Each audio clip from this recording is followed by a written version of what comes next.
A gente precisa realmente tomar posse de que o combate à corrupção há de ter como protagonista a sociedade civil, em todas as esferas. E é claro que as universidades, elas entram com um papel fundamental nessa construção da integridade como pilar preventivo. É importante que a própria cúpula das universidades particulares entenda que investir em um departamento de integridade que leve as discussões para a construção de profissionais íntegros, resistentes à corrupção, proativos no controle social e que demandem medidas de combate à corrupção é hoje uma questão da própria sustentabilidade das universidades. Por quê? Porque com uma corrupção elevada como a que nós temos, a gente coloca em risco a própria empregabilidade desses futuros profissionais. E é o que a gente tem visto nos últimos anos. Eu fui recentemente numa formatura de 200 engenheiros. Apenas 20 deles tinham emprego garantido. Então, se a gente não zelar por um terreno estável, que ele é seguro, que ele é passível de se prever como ele funciona, para atrair investimento, para atrair negócios, para atrair emprego, nós colocamos em risco o próprio ensino superior. Porque eu não vou ter mercado para o ensino superior se eu não tenho mercado de trabalho. Em 2010, a gente estava em 38º em competitividade.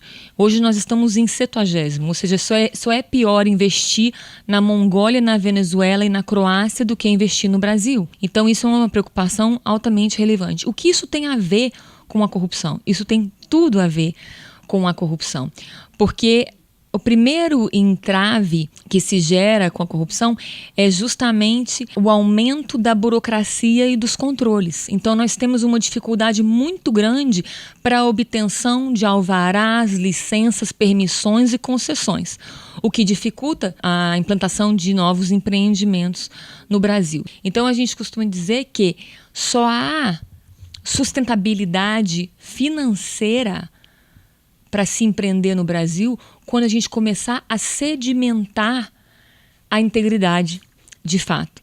Fora isso, a gente vai estar sempre nesse terreno extremamente frágil. De modo que levarmos essas discussões para dentro das faculdades, para todas as faculdades, de forma intencional, em que a gente venha a colocar como que é importante se observar de fato não só uma conformidade, um compliance formal, que está dando uma aparência de legalidade, de conformidade, mas a integridade em si, que ela não abre mão de fazer o que é certo. É muito importante trabalhar isso nos cursos de psicologia, nos cursos de pedagogia e licenciaturas, para que também se leve isso não só para o profissional, mas para que se leve isso para dentro das escolas, a partir das universidades. Existem formas de a gente trabalhar a construção dos freios morais desde o início, mostrando as vantagens que existem em a gente realmente fazer o que é certo, que a gente já está plantando algo que a gente vai colher. Nós temos que ser realistas. Se nós queremos um Estado probo, um Estado com governantes que zelam pelos recursos públicos, que vão gerir tudo com excelência em prol da sociedade, a gente precisa se relacionar, sim, com o Estado também.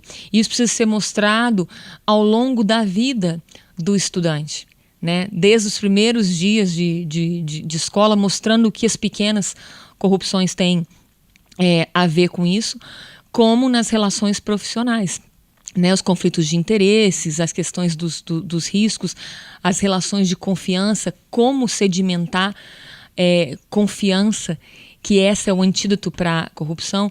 E existem várias técnicas de como se fazer isso dentro de um ambiente como o universitário.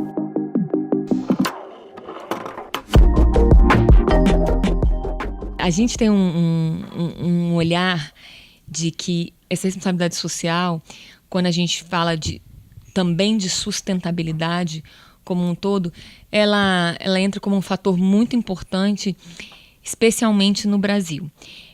Se a gente pensar que a gente vai resolver a corrupção, e até mesmo a parte da governança ética, simplesmente por meio dos controles e punição, nós estamos equivocados, porque nós temos um processo histórico a ser rompido de uma descrença desse sistema de controles e punição em razão de uma história muito longa de impunidade, que fez com que o brasileiro naturalmente, culturalmente, ele passasse a desacreditar nesse sistema de controles e punição.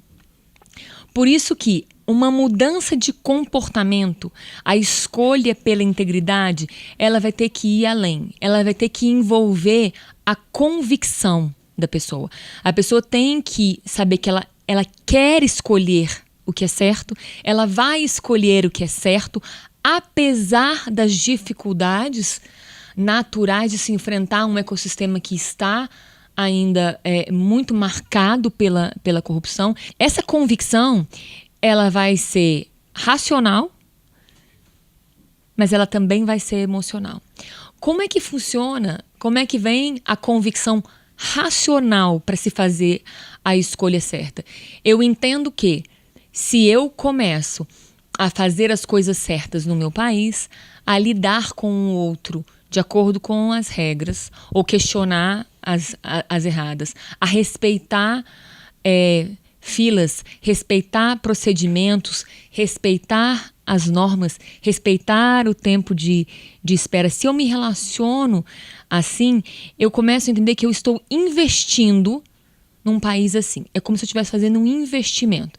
E aí eu posso começar a vislumbrar aquilo que eu espero de um Estado que fornece serviços públicos essenciais de qualidade. Então eu preciso trazer, através de campanhas, a visão do que é um Estado que dá escolas de excelência, que dá escolas com professores, mestres, doutores, música, artes, idiomas, robótica, computação, enfim, uma escola realmente de qualidade.